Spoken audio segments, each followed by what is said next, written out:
হ্যাঁ, এবারে ফেরত দিতে হবে লক্ষ্মী ভাণ্ডারের টাকা।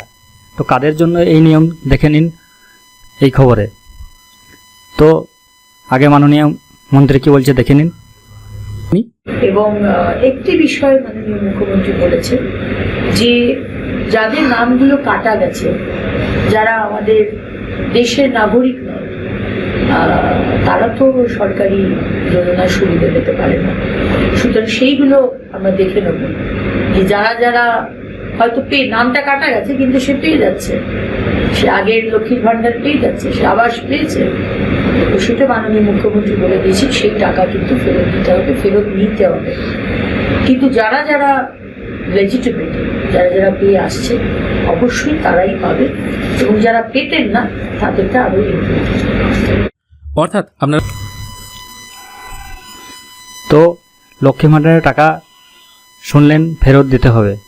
তো ফেরত কাদেরকে দিতে হবে? ফেরত যারা ধরেন মারা গিয়েছে, তাদের টাকা ঢুকছে, তাদের বাড়ির আত্মীয় স্বজন টাকা তুলছে, সেসব টাকা ফেরত দিতে হবে।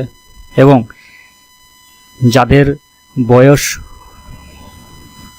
প্রয়োজনে মানে 25 বছর হয়নি, তাও জমা দিয়েছিলেন, কোনো আধার কার্ড এডিট এসব করে বা ভোটার কার্ড এডিট করে জমা দিয়েছিলেন, সেসবগুলো ফেক করে টাকা নেওয়া হতো, সেসব টাকা ফেরত দিতে হবে। এবং যারা অনুপ্রবেশকারী এখান থেকে আধার কার্ড বানিয়েছেন এবং ব্যাঙ্ক অ্যাকাউন্ট বানিয়ে এখানে টাকা ঢুকতো, তাদের কাছ থেকে অবশ্যই টাকা ফেরত নেবে সরকার।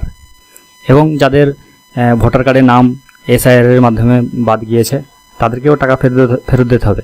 যাদের হয়তো ডিলিট হয়ে গেছে ভোটার কার্ড, তারা ট্রাইব্যুনালে অ্যাপ্লাই করেছিলেন কিন্তু এখনও পেন্ডিং পড়ে আছে, সেটা তাদের জন্য এখনও কিছু বলেনি। তাদের জন্য কিছু যদি সরকার বলে তাহলে অবশ্যই আপডেট দেবো ভিডিওর মাধ্যমে। তো যাদের টাকা ঢোকে অবৈধ হবে, তাদের অবশ্যই লক্ষ্মী ভাণ্ডারের টাকা ফেরত দিতে হবে। তাহলে আপনাদের যদি কোনো টাকা অবৈধ ঢোকে বা আপনার সব কিছু ঠিক আছে, টাকা ঢোকেনি, এরকম যদি কিছু হয়ে থাকে অবশ্যই কমেন্টের মাধ্যমে জানাবেন। এইটুকুই ছিল আপডেট। পরবর্তী ভিডিও দেখার আমন্ত্রণ রইল। এই চ্যানেলে যদি আপনি নতুন হয়ে থাকেন অবশ্যই চ্যানেলটি সাবস্ক্রাইব করে পাশে থাকা বেল বাটনটি অন করে দিয়ে অল নোটিফিকেশন অন করে দেবেন এরকম ভিডিও পাওয়ার জন্য।